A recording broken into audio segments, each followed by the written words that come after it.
Meus amados irmãos, eu vos saúdo com a doce e gloriosa paz do Senhor.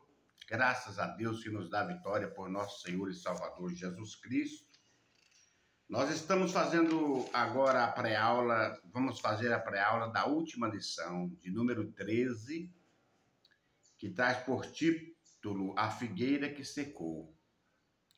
É um texto conhecido de todos os cristãos, né? Porque fala de um fenômeno que aconteceu e que os discípulos ficaram admirados. E o nosso texto áureo diz assim: Jesus falando disse: nunca mais coma alguém fruto de ti, para sempre. E os seus discípulos ouviram isto. Mateus 11:14. A verdade prática. O fruto na vida do crente é o símbolo da comunhão vivida por Cristo Jesus. Amém. A leitura em classe está em Marcos 11, 12, 14, 20 e 23. E no dia seguinte, depois de saírem de Betânia, teve fome. E avistando de longe uma figueira que tinha folhas, foi ver se porventura acharia nela alguma coisa. Chegando a ela, nada achou senão folhas, porque não era tempo de figos. Jesus falando disse à figueira: nunca mais coma alguém fruto de ti. E seus discípulos ouviram isso. E quando passavam na semana seguinte, viram que a figueira tinha secado desde a raiz. Então Pedro, lembrando, disse: olha, mestre, secou-se a figueira que amaldiçoaste. Respondeu-lhe Jesus: tendes fé em Deus. Em verdade vos digo que qualquer que disser a este monte, ergue-te e lança-te no mar, se não duvidar em seu coração, mas crê que se fará aquilo que diz, assim lhe será feito. Amém. Os objetivos da nossa lição, o objetivo geral é esclarecer sobre a figueira que não tinha fruto. E objetivos específicos, mostrar porque Israel representa a figueira. E enfatizar cuidado com as aparências e destacar sobre os diversos tipos de árvore.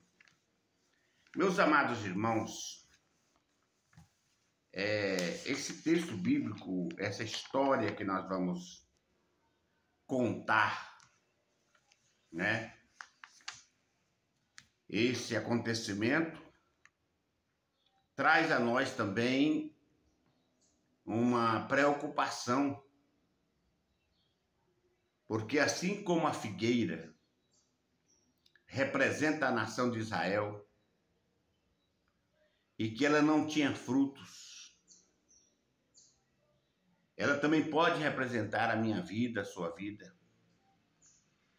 Porque nessa vida nós podemos tentar nos maquiar de uma forma ou de outra para nós enganar alguém com a nossa aparência, nosso modo de agir.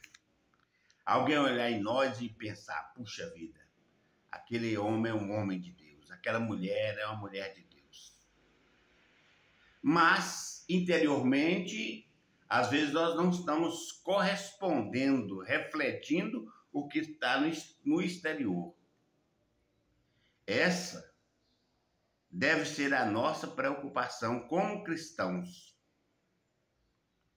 E que nós vamos, no decorrer dessa lição, enfatizar alguns pontos que servem para nós hoje, a Igreja do Senhor.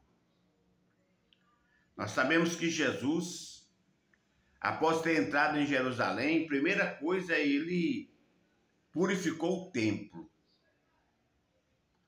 para depois ele operar milagres lá dentro do templo. Agora, depois da purificação do templo, Jesus começa a operar milagres. Diz assim a introdução: a semana da paixão, que foi seguida pela ressurreição, estava começando. No primeiro dia, domingo, Jesus entrou em Jerusalém. A multidão que acompanhava e as pessoas da cidade, vendo Jesus entrando em Jerusalém, clamaram o rei com voz de júbilo. O primeiro ato de Jesus ao entrar na cidade foi purificar o templo. Agora já, casa de Deus, depois de purificado, né? Estando purificada, Jesus muda o cenário com sua grande misericórdia em um local de curas e maravilhas, e trouxeram no templo cegos e coxos, e ele os curou. E no final do dia, Jesus deixou a cidade de Jerusalém e foi dormir em Betânia, na casa de Marta, Maria e Lázaro. Somente Marcos e Mateus registram esse milagre da figueira. No dia seguinte, de manhã, saindo de Betânia, o mestre Jesus teve fome e avistou uma figueira cheia de folhagem e aproximou-se dela, mas não achou nada além de folhas. Meus irmãos, esse ato aqui de Jesus purificar o templo, quando ele entrou ali, ele viu muitas coisas que não estavam condizendo com aquela casa, porque aquela casa era para adoração. Mas os comerciantes aproveitavam aquela oportunidade para trocar, vender, cambiar, né? E Jesus, chegando ali, ele purificou, tirou aquilo ali e agora se tornou uma casa de Deus, onde Jesus pôde começar ali a operar milagres naquele dia, curando pessoas, libertando vidas.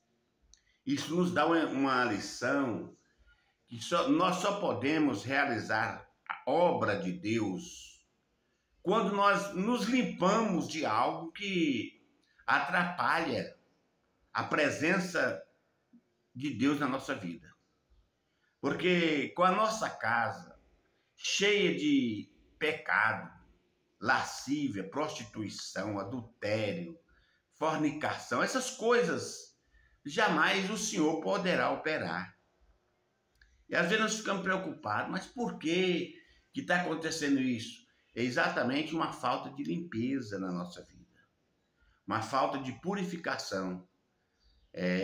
E assim como diz Tiago, chegai-vos a Deus e ele chegará a vós. De acordo que nós nos aproximamos de Deus, de acordo que nós vamos aproximando da presença de Deus, nós vamos vendo os nossos defeitos, porque a luz ilumina e nós vamos nos limpando.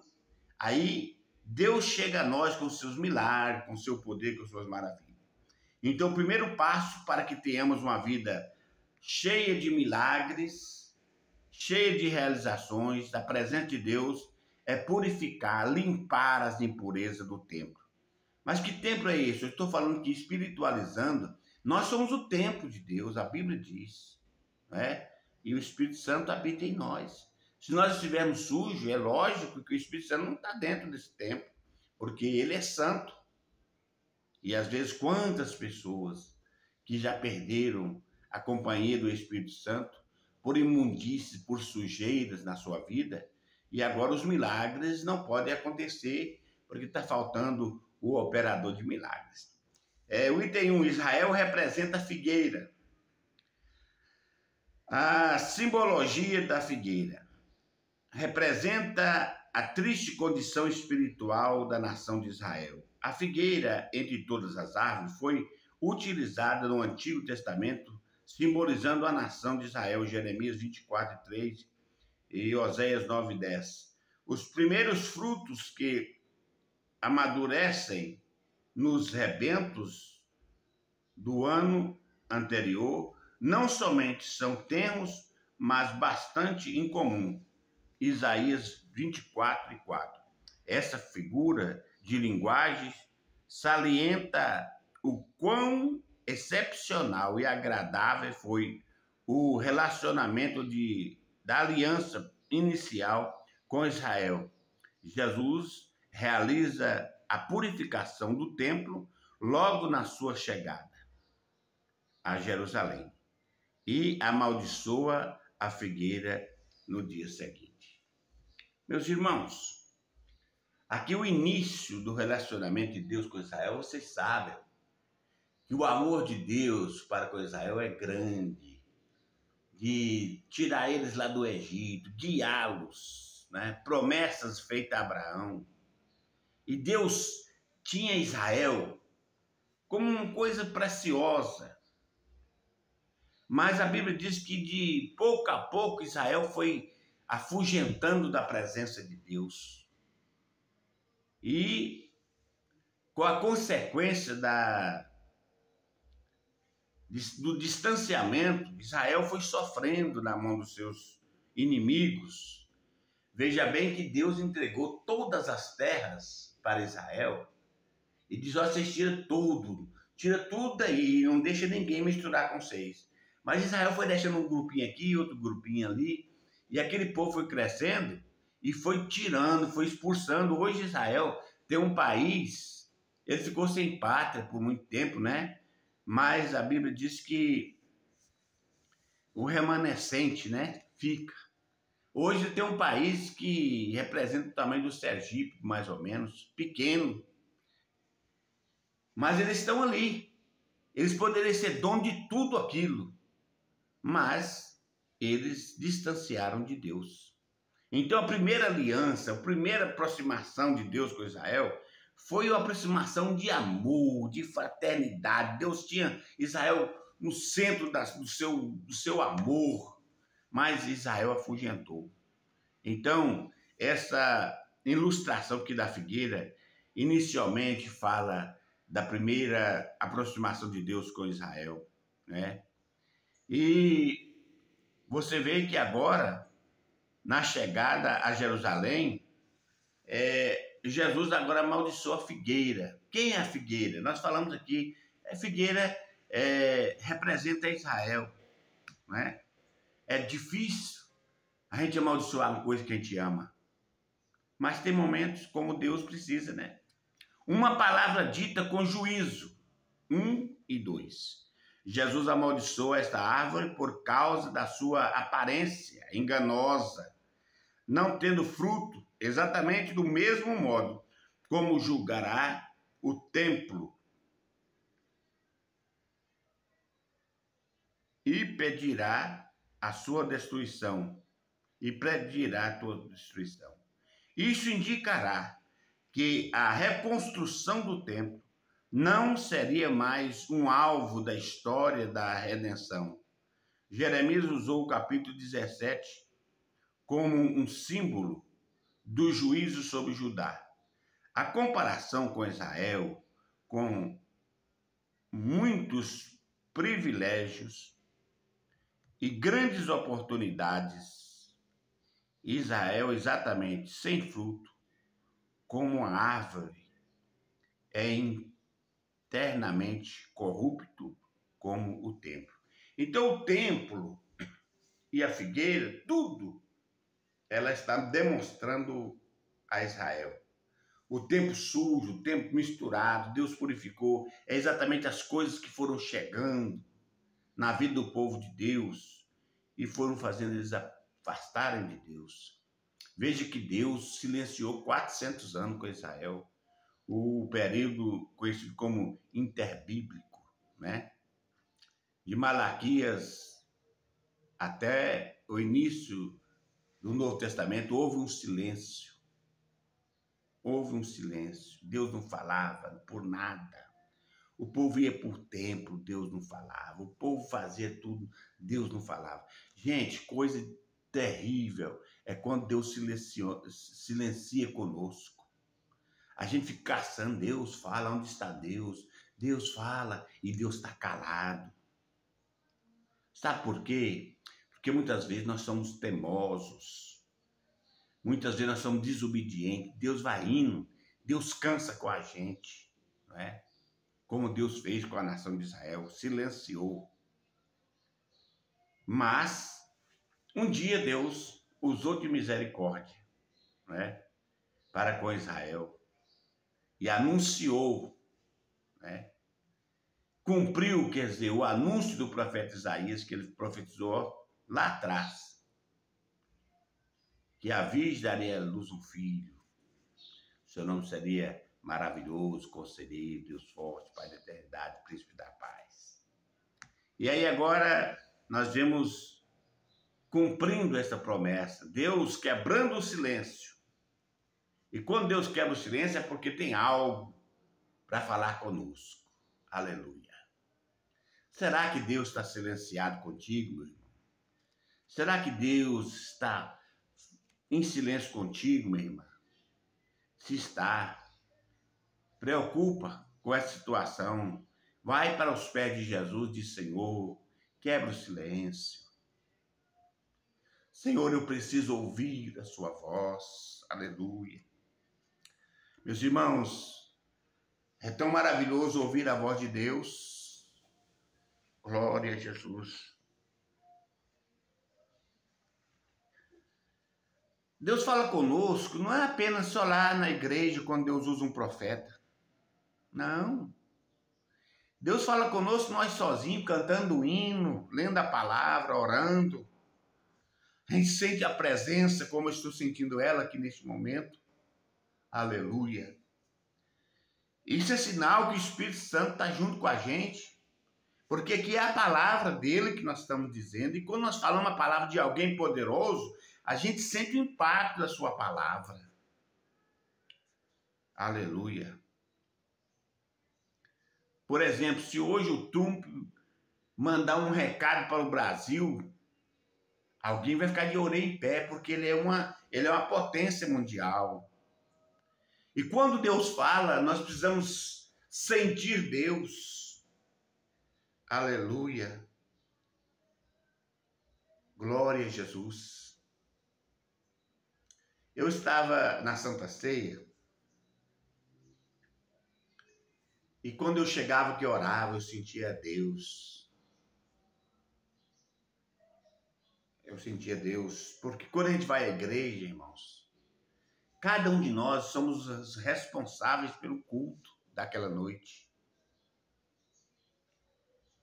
Às vezes a gente vai para a igreja e fica observando tanta coisa no decorrer do culto, olha uma pessoa, olha outra, olha o defeito de um, e aí nós voltamos vazios para casa e podemos dizer: o culto foi assim, não senti nada, mas o culpado é quem foi para adorar, porque não adorou de verdade. Mas quando nós entramos na igreja com um coração sincero para adorar a Deus, limpamos a nossa casa, aí os milagres de Deus acontecem na nossa vida. Amém? Vamos para o item 1 e 3. Jesus nos deu o nome próprio. Aqui nós vemos que, ou melhor, 1 e 2. Uma palavra dita com juízo. Jesus amaldiçoa esta árvore por causa da sua aparência enganosa, não tendo fruto, exatamente do mesmo modo como julgará o templo, nós já falamos.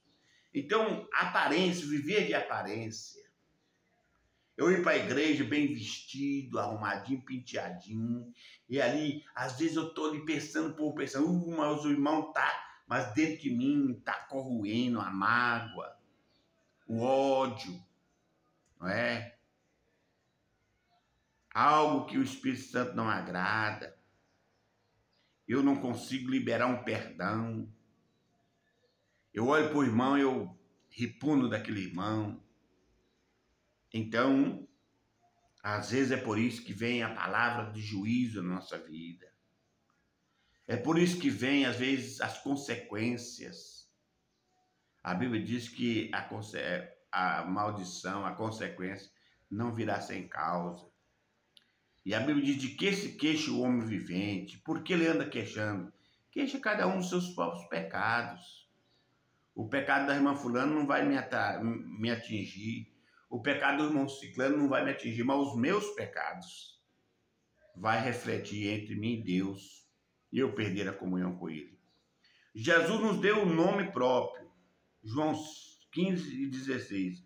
Essa nomeação que cada crente receberá do Senhor tem a obrigação de corresponder com os frutos. Observe a declaração de Jesus. Eu vos nomeei para que vades e deis frutos. Vades e deis frutos. Primeiro, o crente, ao receber a ordem, deve imediatamente ir e depois dar fruto. Jesus não quer dizer que seus discípulos não exerceram a vontade própria, mas realmente escolheram segui-lo. Mais do que isso, ele está indicando que a primeira iniciativa, a escolha original e salvadora foi sua. Referência imediata é do serviço. Como apóstolo, porém, o princípio se aplica a muitos outros aspectos, incluindo a eleição para a salvação. Então, Jesus chama, nós nos entregamos. Ele nos dá um nome, porque outrora nós não tínhamos nome. Eu vos chamei, nomeei, aleluia. Hoje você tem um nome, irmã. Irmã, hoje você tem um nome. E você tem que frutificar, porque depois que você recebe esse nome, você vai e tem que dar fruto. Porque se nós não dermos fruto, nós poderemos ser podados. Jesus disse assim, tira os galhos que não dá fruto, limpa, para os que dá fruto, dê muito fruto mais ainda. Um dia eu estava falando na igreja, se você tem medo de morrer, começa a dar fruto. Não quer dizer que Deus tira um galho lá e essa pessoa vai para o inferno, não. Simplesmente porque não está frutificando. Eu conheço a história de uma irmã que hoje dorme com Cristo. Ela colocou no seu coração em não querer trabalhar na obra de Deus, não querer ser mulher de pastor. Mas o propósito de Deus para aquele homem era irrevogável. E ela endureceu, até o dia que Deus tirou ela, cortou o galho. Mas ela foi salva. Então, nunca vamos colocar no nosso coração de não querer fazer algo na igreja, simplesmente porque, às vezes, o pastor não está te vendo. O pastor não fala o meu nome, o pastor... Não, irmão. Irmã, nós vamos trabalhar para o reino de Deus. O pastor está ali para administrar a igreja, ensinar a igreja, mas os trabalhadores que vão fazer a obra. Veja bem, uma grande construção, ela tem um engenheiro, o arquiteto, tem um mestre de obra, tem um encarregado, né? De cada área, tem um encarregado dos pedreiros, tem um encarregado dos armadores, tem um encarregado dos eletricistas, e assim sucessivamente. Mas quem está por cima, regendo ali, é o engenheiro. Quando ele chega na obra que tem alguma coisa errada, ele vai chamar primeiro quem? O mestre de obra. Depois o mestre de obra vai chamar o encarregado. Depois o encarregado vai chamar os profissionais para acertar aquele detalhe. Então eu e você, nós somos responsáveis pela obra de Deus, pelo crescimento da obra de Deus, em dar fruto na obra de Deus.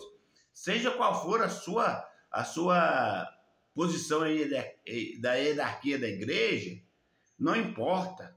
Nós devemos trabalhar para o crescimento da obra de Deus, porque cada um receberá o que tiver feito aqui. Aleluia.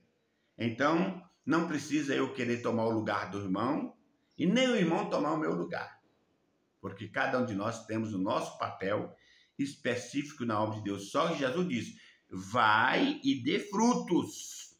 É o mandado de Jesus para todos nós. Nós precisamos frutificar. Ficar com picuinha, pirraça, prejuízo é só para você mesmo. É só você que vai ter prejuízo. Eu não vou fazer isso por isso, isso. Então você não vai ter galardão. Só isso. Mas vamos fazer com amor. Aleluia. Fazer como aquele servo, né? Ele pegou, mesmo assim preocupado com aqueles 5 talentos, mas eu vou trabalhar. E ele conseguiu dobrar aquele capital. O que pegou 2 também, ele regaçou as mangas e fez. Mas o outro disse, por que só eu fiquei com um só? Não vou mexer com isso, nada. Esse meu senhor é muito duro, ele colhe onde não plantou, ajunta onde não espalhou. Então, eu vou enterrar isso aqui. E chegou no dia, ele pegou, desenterrou e entregou o que era do seu senhor. Porém, o seu senhor disse, ô servo mau, negligente. Por que você não foi mesmo colocou no banco para render o juro? Ele pegou aquele talento e deu porque tinha 10. O que tem será dado, o que não tem, até o que tem será tirado. Então vamos fazer, porque eu que tenho que fazer é você. Ninguém vai fazer por ti, ninguém vai fazer por mim. Cuidado com as aparências. Item 2. Quando Jesus viu a figueira só tendo folhas e não tinha fruto, embora parecesse promissora, não frutificava. Jesus se irou, mas não pecou. É possível uma justa indignação. O cristão tem o direito de aborrecer-se com o pecado, a injustiça, adotar uma posição severa contra estes, mas, infelizmente, os crentes se mantêm passivos a respeito, porém, mostrando-se irados com insultos pessoais, insignificante, Efésios 4:31. Procure certificar-se de que a sua ira é contra o pecado e a injustiça bíblica. É a injustiça. Então, nós podemos irar contra essas coisas, mas não pecar. Ireis, mas não pequei. Aqui, viver de aparências. Por que Jesus foi na figueira? Porque a figueira estava com muitas folhas. E a figueira só podia estar com muita folha quando ela tinha frutos. É claro. Jesus chega, afasta uma folha, afasta outra, olha, nem o fruto. Ele disse, então nunca mais ninguém coma fruto de ti, figueira. Você está vivendo de aparência, de mentira, de engano. E ela secou. Ela secou. É o perigo meu e seu de estar muita folha na igreja, bonito, mas quando alguém caça lá dentro não tem um fruto, nada. E Deus pode irar conosco. Deus pode decretar um juízo para nós.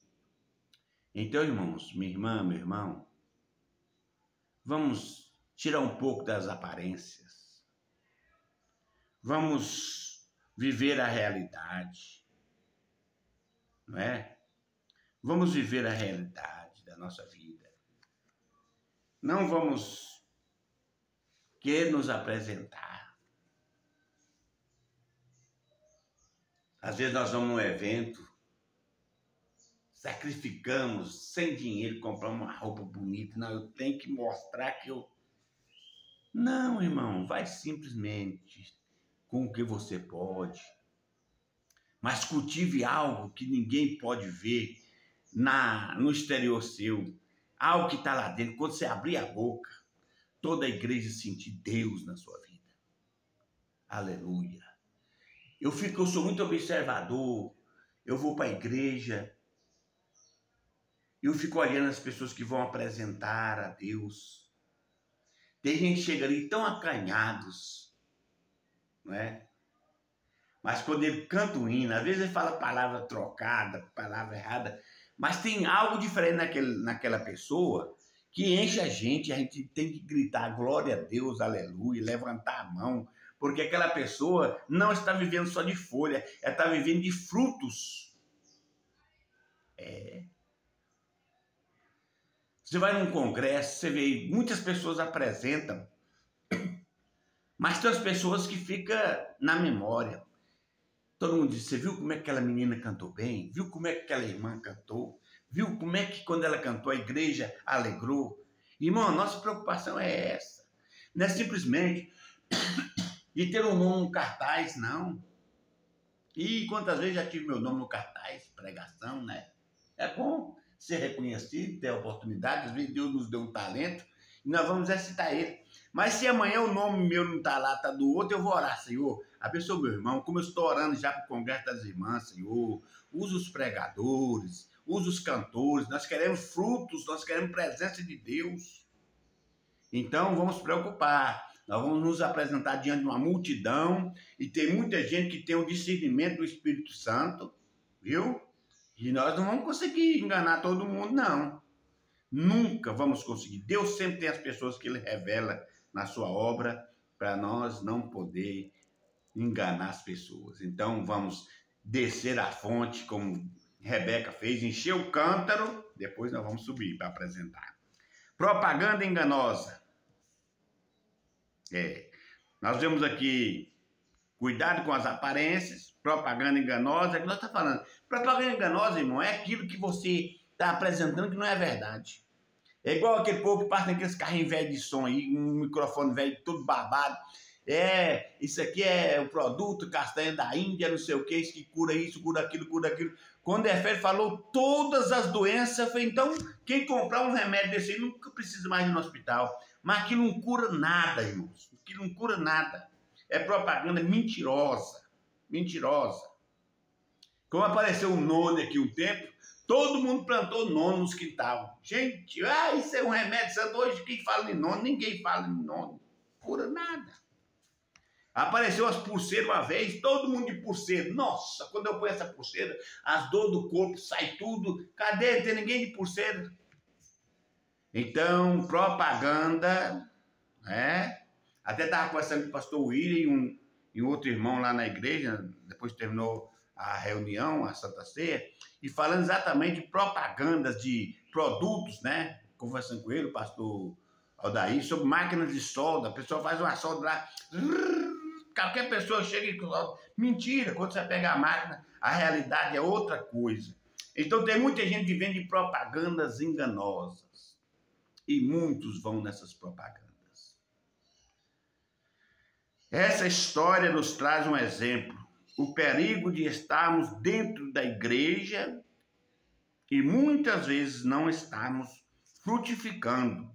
O culto judaico possui muitas folhagens e grandiosidades arquitetônicas e a liturgia, porém, quem olhasse de perto não veria nenhum fruto, apenas corações endurecidos, amargoados, fingimento, falsidade, cegueira, infâmia sobre o amor próprio.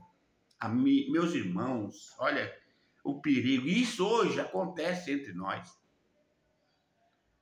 Acontece. Às vezes chega na igreja, dá uma olhada, o Espírito Santo fala assim, ó, muita aparência, muita mágoa escondida, muita facção. Tem no nosso meio, isso é verdade. Nós devemos ser realistas. Tem gente que fala assim, estou pregando, mas aqui nessa igreja não tem. Tem. Ninguém dá remédio para quem não está doente, gente. Você vê o pastor daí fazer um sermão lá e tem hora que fala duro. Puxa vida, meu Deus, tem no meio da igreja? Tem. Porque se não tivesse, ele não estaria dando aquele sermão. Ele está falando porque ele sabe. Mas, meu Deus, por que o pastor fala isso para todo mundo? Que não fala para... Às vezes ele fala um sermão para uma pessoa que está precisando. Mas ele é obrigado a dizer à igreja toda. E tem que falar, oh meu Deus, eu fico preocupado, o pastor ensinou isso, você está devendo? Não, então fique tranquilo. O pastor pode dar o maior sermão que ele falar mais duro. Se está batendo em mim, eu vou sentir a dor, eu estou precisando. Mas se não é eu, eu vou ficar tranquilo, consciência limpa. Entendeu, meus irmãos? Não volta para a igreja, da igreja. Ah, porque o pastor ensinou isso, será? Não, se você não está dentro daquele quadro, daquele ensinamento, então não foi para você aquele quadro, entendeu? Às vezes ele está falando ensinamento, ele tem 2, 3 pessoas, uma que precisa ouvir que a palavra ele tem que falar. Então vamos lá. Fingimento, falsidade, cegueira, infâmia sobre o amor próprio. A figueira sem fruto atrai a atenção do Mestre Jesus. Ele avistou de longe aquela figueira importante. Esse tipo de figueira são aquelas pessoas sem nenhuma modéstia. Anuncia o fruto que não possui. Tocar trombeta para fazer apologia a si mesmo é insensatez. Veja bem, tem gente que ele faz um discurso, ele mesmo quer elogiar a si mesmo. Viu lá o que eu fiz e tal. Isso é um perigo. A Bíblia diz que um dia Herodes fez um discurso e ele falou muito bem, o povo bateu palma e disse, isso não é voz de homem, não, gente. Isso é voz de Deus. Ele podia dizer, não, Deus está acima de tudo. Isso é minha voz mesmo, só que Deus está me dando essa sabedoria. Ele se engrandeceu com aquela palavra, não deu a honra a Deus e ele morreu com medo de bicho. Quantas pessoas que não aguentam ouvir um elogio? Se falar um elogio, ele faz igual aquele sapinho que você tem nele assim, ó. Ele vai inchando, que chega e brilha. Não, irmão, um elogio sadio ajuda a gente. Eu sempre chego no pastor daí e diz parabéns, pastor, quando ele faz uma coisa que eu vejo, parabéns, ele, obrigado. Ele sabe que o meu elogio que eu estou fazendo para ele não é de hipocrisia, é de sinceridade. Irmão, Deus conhece a gente. Eu sempre falo, quando eu vou pregar, que eu assumo a tribuna da igreja, aquilo ali é um lugar santo. Se eu estiver mentindo, Deus pode me fulminar ali. Se eu estiver levando um fogo estranho ali, Deus pode me queimar, como fez com os filhos de Arão. E tem com as pessoas que sobem no altar e mente da largura da boca, não é? Só folhagem, só mentira, só engano. E alguns ainda choram. E a gente sai dali ripunando. A gente tem pela graça de Deus, o discernimento do Espírito Santo. A gente sai dali ripunando com aquilo. Quantas vezes eu relutei contra mim mesmo na igreja, que eu via alguém fazendo algo e dentro de mim o Espírito Santo dizia, não é verdade, isso é mentira. Eu disse, meu Deus, será que eu estou contra essa pessoa? Mas depois revelou que aquilo era só folha e não tinha nenhum fruto e foi de água abaixo. Secou. Então que Deus nos guarde, meus irmãos, e Deus nos ajuda a nós ter o equilíbrio de ouvir um elogio e dizer a honra e a glória é para o nome de Jesus. Item 3 e 3, 2 e 3. Jesus tem todo o direito de procurar fruto em nossas vidas. É Ele que tem. Dá uma olhada, como é que está o Gaspar aí? Está faltando fruto, tinha que ter mais fruto aqui, tinha que ter mais ali, né? Jesus procura. Jesus nos examina para ver se há fruto em nossas vidas. Ele examina se há em nós uma verdadeira fé genuína, a eficácia do amor verdadeiro. Se Jesus não encontrar fruto, não ficará satisfeito. Ele precisa encontrar fruto em nós. Na figueira, ele precisa encontrar fruto na figueira, porque os frutos nascem primeiro do que as folhas. Jesus tem encontrado fruto na sua vida? Aqui o escritor faz uma pergunta, né? O comentarista. Será que você está encontrando fruto? Vem os botãozinhos, depois as folhas cobrem. Primeiro, irmãos, tem que ter fruto lá nos galhos. Depois pode vir um enfeite, né? Aleluia. Glória a Jesus. Eu fico se analisando. Eu acompanhei os Gideões há muitos anos atrás. Quantas pessoas que pregaram ali. E Deus operou milagres. Né? Mas quantos entraram ali também? Só folhais, só mentira, só engano. E depois a gente viu o fim deles. A Bíblia diz que o que usa de engano não permanecerá na congregação dos justos. Então eu e você, meu irmão, minha irmã, vamos procurar ser reais. Essa lição é muito maravilhosa, fala profundamente com todos nós. Os 3 tipos de árvores. A árvore morta.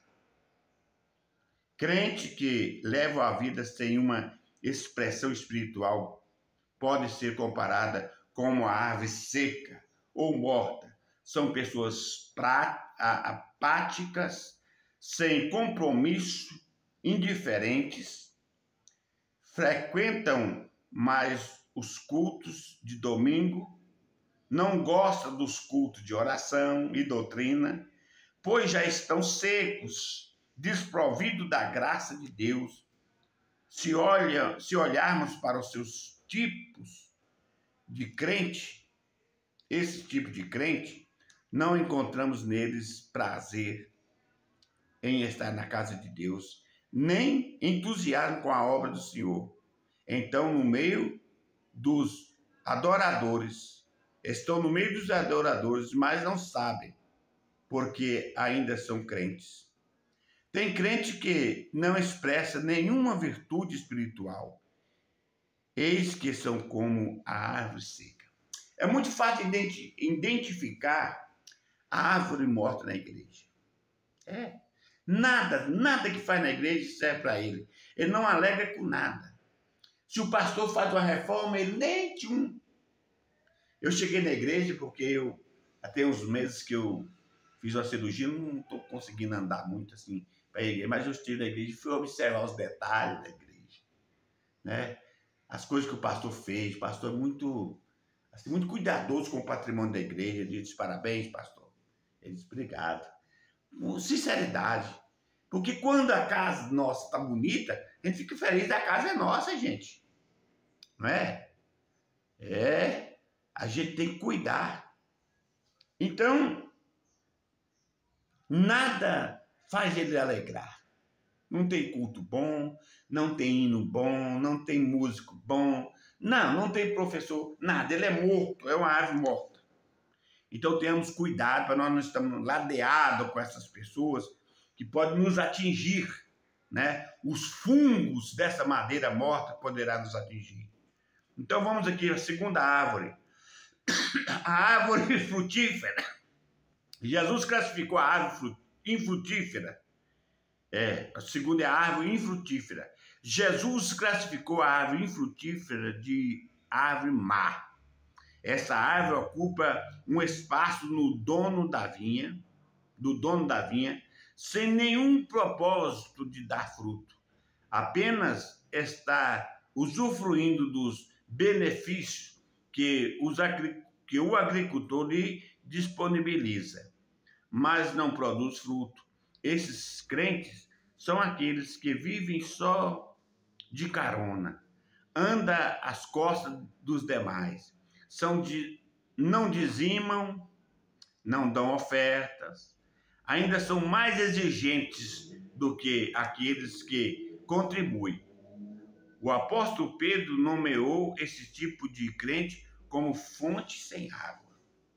E é verdade. Aquelas pessoas que são mesquinhas, mão fechada, não ajuda, as irmãs fazem a campanha, não dá, os irmãos fazem, mas ele quer saber o que o pastor está fazendo com o dinheiro da igreja.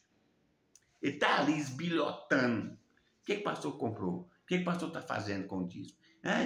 Irmão, contribui, entrega o seu dízimo na casa de Deus.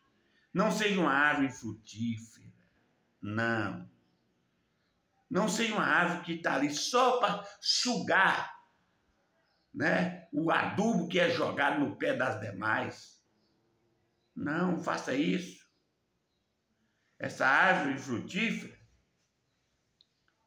ela causa problema. A Bíblia conta a parábola de uma árvore que nasceu lá, no meio lá da horta. Todo ano eu olhava, aquela árvore estava bonita lá, mas não tinha fruto, não. Um dia chamou o zelador e disse: arranca essa árvore daí. Porque essa árvore, toda vez que eu venho aqui, não tem fruto. Aí aquele zelador, com muito carinho, com dó da árvore, Senhor, deixa eu cavar mais esse ano nela e botar mais esterco, mais adubo. Se ela não frutificar, ano que vem nós arranca. Isso quer dizer o cuidado, o amor do pastor com crente ruim na igreja. Eu tenho que ensinar o que cada um tem uma linha de raciocínio, meus irmãos. É isso que eu raciocínio. Então tem crente na igreja que os outros vão marcar, tira. Por que o pastor não disciplina? O pastor está dizendo, não, eu vou pelejar com esse trem ruim mais uma vez. Vou cavacar mais, botar mais adubo, mais água para ver. Eu não queria arrancar ele. O pastor não tem prazer de ficar disciplinando ninguém, excluindo ninguém. Ele quer que as pessoas superem, que as pessoas melhorem. Mas chega um dia que não tem jeito, é obrigado a arrancar. Então, meu irmão, minha irmã, não seja essa árvore infrutífera. Vamos 3 e 3, vamos fechando aqui, né? A árvore frutífera, aleluia. Essa árvore que produz fruto foi chamada boa. Observando essa classificação, todos pelo mesmo Jesus, essa classificação dada pelo mesmo Jesus, Mestre Jesus, não houve nenhuma bajulação. Isso foi reconhecido da parte do agricultor ou dono da vinha, que reconhece todos os tipos de árvore. Outro detalhe que Jesus observou é que nenhuma árvore boa pode produzir frutos maus. A pergunta é a seguinte: onde estão os frutos? O salmista diz, Salmo 52:8, sou uma oliveira verde na casa de Deus. Assim sendo, o agricultor nos plantou às margens do rio, onde as nossas raízes estão arraigadas, podendo assim produzir frutos. Aleluia. Não existe idade para frutificar. Quando o crente é frutífero, quando a árvore é frutífera, o Salmo 1 diz assim, bem-aventurado o varão que não anda segundo o conselho dos ímpios, nem se detém no caminho dos pecadores, nem se assenta na roda dos escarnecedores. Antes tem o seu prazer na lei do Senhor, e na sua lei medita de dia e de noite. Pois será como a árvore plantada junto a ribeiro de água, a qual dá o seu fruto na estação própria, cujas folhas não caem, tudo quanto fizer prosperará. Esse é o crente frutífero, a árvore frutífera. Não são assim os ímpios, mas são como amoinhas, coisa seca que o vento espalha. Porque os ímpios não subsistirão no juízo, nem os pecadores na congregação do justo.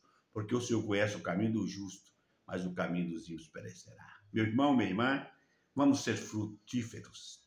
Vamos ser árvore frutífera para agradar o nosso vinhateiro, o nosso agricultor. Conclusão, aprendemos nessa lição a valorizar a dádiva que Deus nos outorgou. E estamos prontos quando o vinhateiro procurar fruto em nós. Ele vai encontrar. Aleluia. Que possamos sempre estar habilitados em dar o fruto, o nosso fruto, nas estações próprias, na casa de Deus. Que todos nós venhamos preocupar em dar fruto, se nós preocupar com essa lição, como ela está ensinando, nós vamos mudar o quadro da igreja. O celeiro da igreja vai ser mais abundante. Às vezes a pessoa reclama, mas a gente não vai na igreja, não vê salvação de alma. Mas será que nós estamos frutificando para ter salvação de alma? Será que nós estamos produzindo? Ovelha gera ovelha. Eu tenho que vir preocupar comigo. Puxa vida, eu não estou produzindo, eu não estou ganhando alma. Se todos nós preocupar, vamos encarar com seriedade, pregar mais o evangelho, ter vida de acordo com que as pessoas olhem em nós e vejam Cristo em nós, bom testemunho. Irmãos, não tem coisa para acabar com a igreja mais do que mau testemunho, folhagens. Mas que Deus nos guarde e tenhamos fruto, que Deus guarde cada um de nós e sejamos frutíferos. Senhor Jesus, ajuda-nos a dar fruto para o teu reino. Em nome de Jesus. Deus abençoe. Fiquem todos na paz do Senhor.